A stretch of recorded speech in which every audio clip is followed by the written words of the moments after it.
บาซีมานี่บ่พอกับแม่เนาะ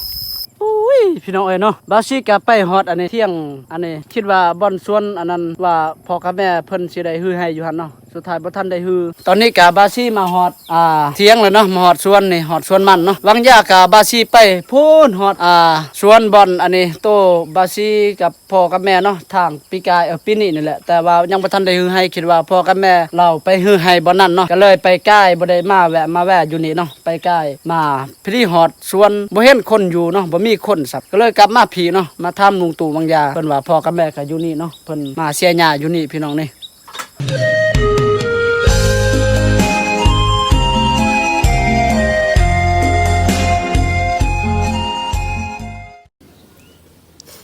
เอากับสบายดีเนาะพี่น้องเนาะสบายดีเด้อพ่อแม่พี่น้องเบิดสุขสุขคนเนาะบ่ว่าพ่อแม่พี่น้องฝั่งลาวและฝั่งไทยและต่างประเทศเนาะที่เข้ามารับชมและมาติดตามทาง2 YouTube บ่าวซีส่วนบทลาวเนาะมื้อนี้พี่น้องเนาะบ่าวซีกะจะได้พาพี่พาน้องเมื่อให้เมื่อส่วนพี่น้องเนาะมาอันนี้เนาะพี่น้องเนาะมาฮือให้เนาะซอยพ่อกับแม่เนาะเพราะว่าบ่าวซีกะยังบ่ทันฮือให้พี่น้องเนาะทางบ้านเฮานี่กะเขาเจ้าฮือให้แล้วเนาะแต่ว่ายังครอบครัวบ่าวซีนี่แหละเนาะยังบ่ทันได้ฮือให้พี่น้อง3-4 มื้อก่อนกับบ่าวซีเนาะว่ามื้ออันนี้อาทิตย์ก่อนกับบาซิกาว่าเริ่มฮือไห้เนาะพี่น้องเนาะก็เลยเริ่มฮือไห้ซอยพ่อกับแม่แหละพอดีหัดใส่เนาะปากหัดใส่เพิ่นบ่สบายพี่น้องเนาะเพิ่นเป็นไข้เนาะทำอิฐหันเพิ่นเป็นไข้อันนี้ไข้หวัดเนาะไข้หวัดธรรมดาแล้วก็เป็นพยาธิคอแดงแหละได้ไปกวดทางอยู่ห้องหมอเมืองเนาะเขาเจ้าเห็นว่าไข้หวัดแล้วก็เป็นพยาธิคอแดงทางเพศเนาะเขาเจ้ากะให้ยาให้ฮัดใส่กินเนาะเบิดยาตอนนั้นกะบ่ค่อยดีเนาะเกิดพอดีไปกวดอีกมื้อที่2เนาะไปกวดแล้วมีแต่ว่าเพศให้วางยาเนาะให้เพิ่นกินยาตอนนั้นเบิดแล้วก็บ่ทันดีพี่น้อยอาการหัดใส่เนาะเราเป็นไข้หนักพี่น้อยเนาะมื้อนั้นหั่นจนว่าเมิดมื้อเนาะเราบ่ได้กินข้าวเนาะเพราะว่าร่างกายเพิ่นก็เมื่อยเบิดต้นโตเลยพี่น้องเนาะโอ้ยบาซิกาเลยได้ไปห้องหมอแขวงเนาะได้ไปห้องหมอแขวงแล้วก็ได้ไปนอนวัน5-6 มื้อเลยพี่น้อยเนาะก็จังได้กลับมาพี่น้องเนาะก็จังได้กลับมาบ้านเนาะก็อาการหัดใส่ก็เดี๋ยวนี้ก็ค่อยดีขึ้นแหละพี่น้องเนาะก็เลยก็สิได้กลับอันนี้ซอยพ่อกับแม่เพิ่นฮือให้แล้วเนาะแต่ว่าพ่อกับแม่เราฮือให้ได้ซ้ำได้แล้วเนาะเดี๋ยวเราไปติดตามไปครับไปชมไปเบิ่งน้ำกันพี่น้องเนาะเอาพี่น้องเนาะก่อนรับชมก็อย่าลืมกดติดตามแล้วก็กดไลค์กดแชร์นะเด้อเพื่อเป็นกำลังใจให้บ่าวซีเฮ็ดคลิปต่อไปพี่น้องเนาะเอาพี่น้องเนาะไปพี่น้องไปพี่น้องเนาะไปนำกันพี่น้องนี่ภาพบรรยากาศตอนอันนี้ตอนบ่ายเนาะเมืองตอนแรกนี่คือฝนสิตกเลยพี่น้องนี่ฝนฟ้าอากาศมืดครึ้มเนาะไปพี่น้องก็สิได้เมื่อยามพ่อกับแม่เนาะตอนนี้ก็เล่าอยู่สวนเนาะอยู่เที่ยงนี่แหละบ่ว่าเพิ่นสิอันนี้ฮือให้หรือยังพี่น้องเนาะไปเบิ่งนำกัน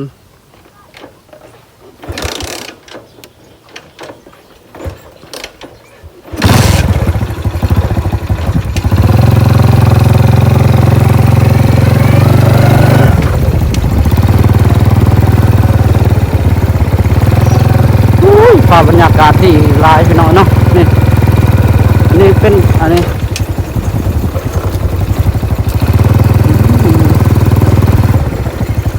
ส่วนหลายเนี่ยเขาเจาะนี่ทางบ้านบาซีเนี่ยก็ได้ซักเข้าแล้วเนาะแต่ว่าบาซีก็ยังพี่น้องซื้อให้บ่ทันแล้วเนาะบ่ทันได้ซื้อให้นั่นแหละอันนี้ก็สิฮอดอันนี้ฤดูเฮ็ดนาแหละพี่น้องเนาะชอบแล้วดูเฮ็ดไทยไทยนาเลยพี่น้องเนาะเขาเจ้าก็ได้ซักให้แล้วเนาะแต่ยังครอบครัวบาซีเลยแหละยังไม่ทันได้ซักเพราะว่า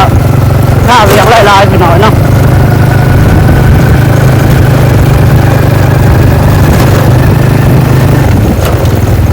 ไปกันเลยพี่น้องที่ภาพบรรยากาศขับดีหลายพี่น้อง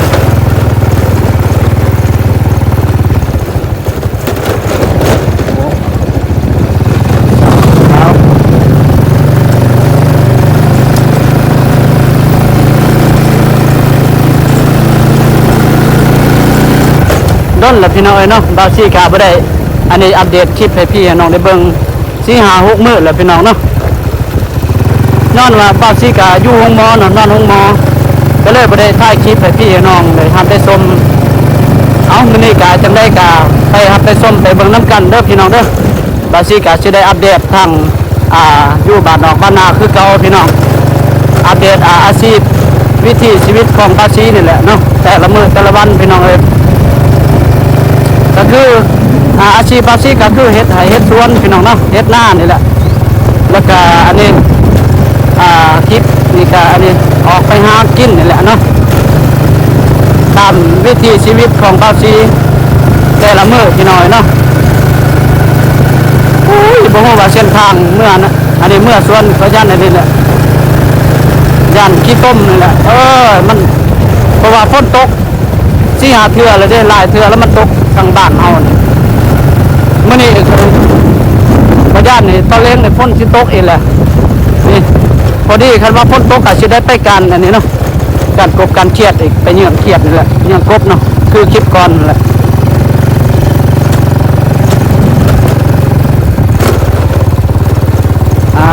บาซี่ก็สิได้อัปเดตใหม่เนาะ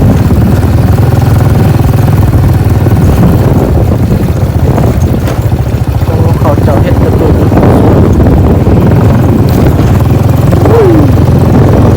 ต่อปัญญาเฮ้ยมาสวนอุ้ยบนเขาทางนี่พี่น้อยโอ้ยเนาะ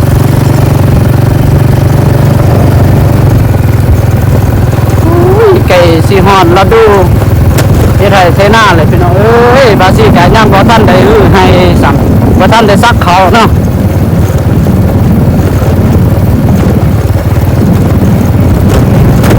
ไปติดตามไปเบิ่งน้ำกันพี่น้องบาซี่เมื่อส่วนบ่ฮู้คือกันเนาะบ่พอย่านบ่พอพ่อกับแม่อยู่หั่นเนาะก็มาบ้านนี่ก็บ่ได้โทรหากันเนาะบ่ได้โทรถามว่าอันนี้พ่อกับแม่อยู่เฮือนหรือบ่นี่ก็ได้เมื่อเลยนี่โอ้ยทางเบิ่งเอาพี่น้องนี่จักสิไปทางใดล่ะบัดนี้โอ้ยมีแต่ขี้ต้มเนาะน้ำนี่ขนาดคนมันลายนี่โอ้ยไปทางใดเนาะทางนี้บ่เขาจะไปนี่ถูกบาซี่ไปบ่ได้ดอกทางนี้นี่ก็สิได้ลองไปทางนี้นี่เนาะเห็นว่าห้อยรถนี่ไปโอ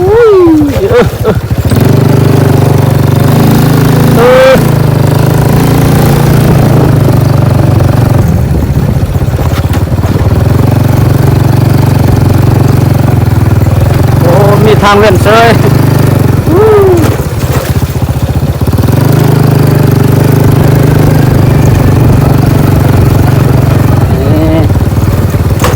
เส้นทางน้อย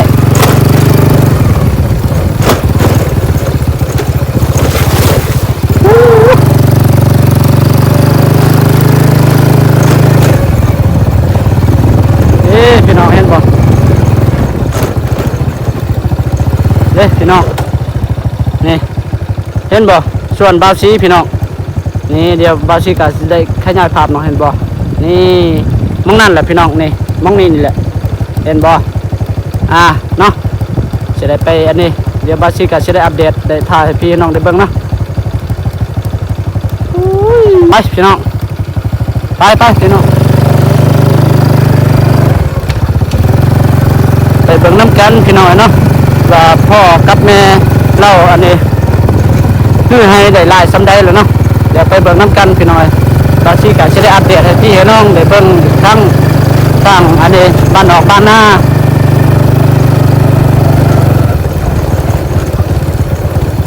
ห่วยโอ้ยเส้นทางนี่ปอดโถเด็บเอาวันนี้ก็ห้องห้องอันนี้เนาะเขาเจาะเฮ็ดทางเส้นทางนี่ก็เส้นทางเมื่อนี่เมื่อสวนแล้วก็เขาเจาะเฮ็ดอันนี้เนาะปลูกอ้อยนี่แหละพี่น้องเขาเฮ็ดทางปลูกอ้อย 2บ่อนเลยอยู่นี่3บ่อนเนาะอันนี้ก็เป็นอันนี้อ้อยต้นอ้อยลุงยงกับอันนี้เนาะลุงใหญ่นายบ้านเฮาแล้วก็เบื้องนี้เป็นอันนี้อ้อยเชี่ยแหละเนาะนี่เลยน้ำคักขนาดปีกายแล้วก็อันนี้ปลูกเขาเนาะปีนี้เพิ่นเปลี่ยนอีกเพิ่นสิได้อันนี้ปลูกอ้อยนี่เด้เป็นบอกเขาตัวมันอันนี้เกิดใหม่นี่เขาปีกายแล้วนี่เขาเหือพี่น้องนี่เด้ไปนำกันเลยพี่น้องเอ้ยไปชมป่าบรรยากาศดูอันนี้เนาะอยู่ให้อยู่สวนอยู่ภูอยู่ป่าอยู่ดงนี่แหละ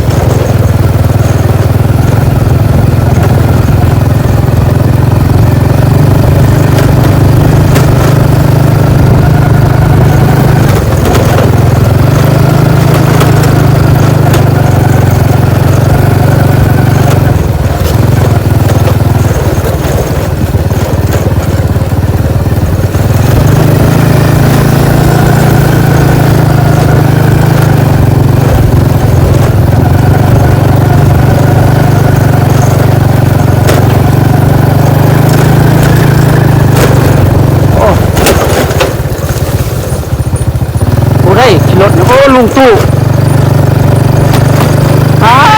สุดท้ายกับพ่อลุงตู้เห็นเด้เพิ่นเมื่อส่วนจุกันเนาะนี่แหละส่วนอยู่นี่เที่ยงอยู่นี่แหละส่วนมันพี่น้อง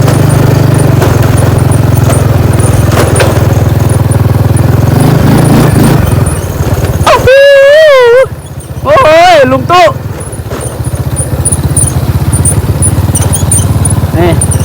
ปกติกับบาซิกาเคยเมื่อทางนี้เนาะเด้เที่ยงชวนอยู่นี่กับบาซิกาปลูกมันแล้วๆพี่น้องเนาะนี่กาสิได้ไปทางนี้พี่น้อง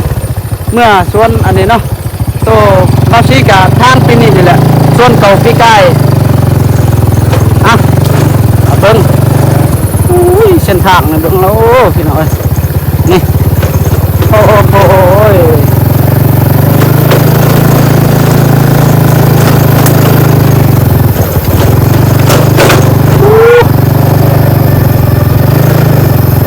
เบิ่งเนาะเพราะว่าพ่อกับแม่เพิ่นสิอยู่นี่บ่หรือ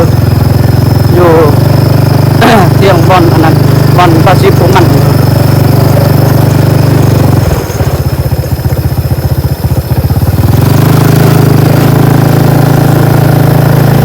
ใกล้ชอดแล้วพี่น้องเนาะ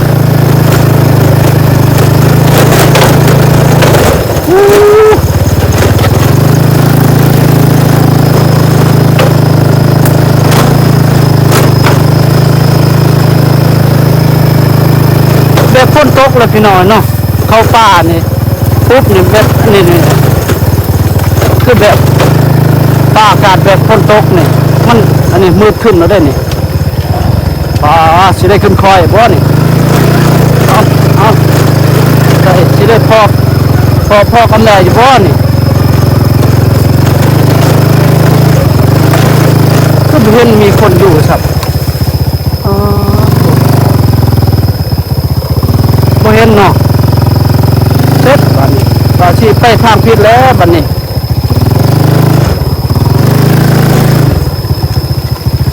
คือเห็นพ่อกับแม่อยู่นี่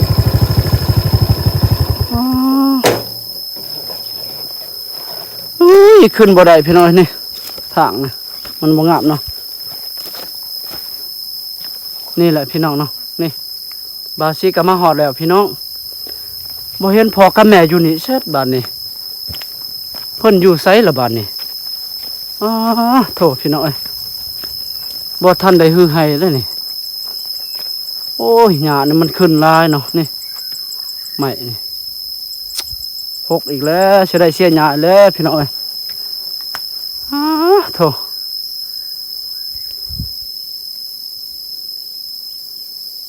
บ่ทันได้ฮือไห้ซ้ำเอ้ยพี่น้องเอ้ยมาพี่น้องเนาะพาบรรยากาศอยู่ให้อยู่สวนพี่น้องโธ่โอ้ฟ้าห้องพี่น้องเอ้ยเนาะแบบฝนตกแล้วได้นี่ฝอกกับแม่อยู่ใส่วะคือโอ้ยอยู่บ้านก็บ่เห็นเนาะเพิ่นอยู่หรือว่า เพิ่นอยู่เที่ยงบ่อนปลูกมันบ่อ้ายบาสิมานี่บ่พอกับแม่เนาะปะโทพี่น้องเอ้ยไปสิได้ไปกลับก่อนสิได้ไปเบิ่งบ่อนอันนี้เที่ยง เมื่อเที่ยงนี่เนาะ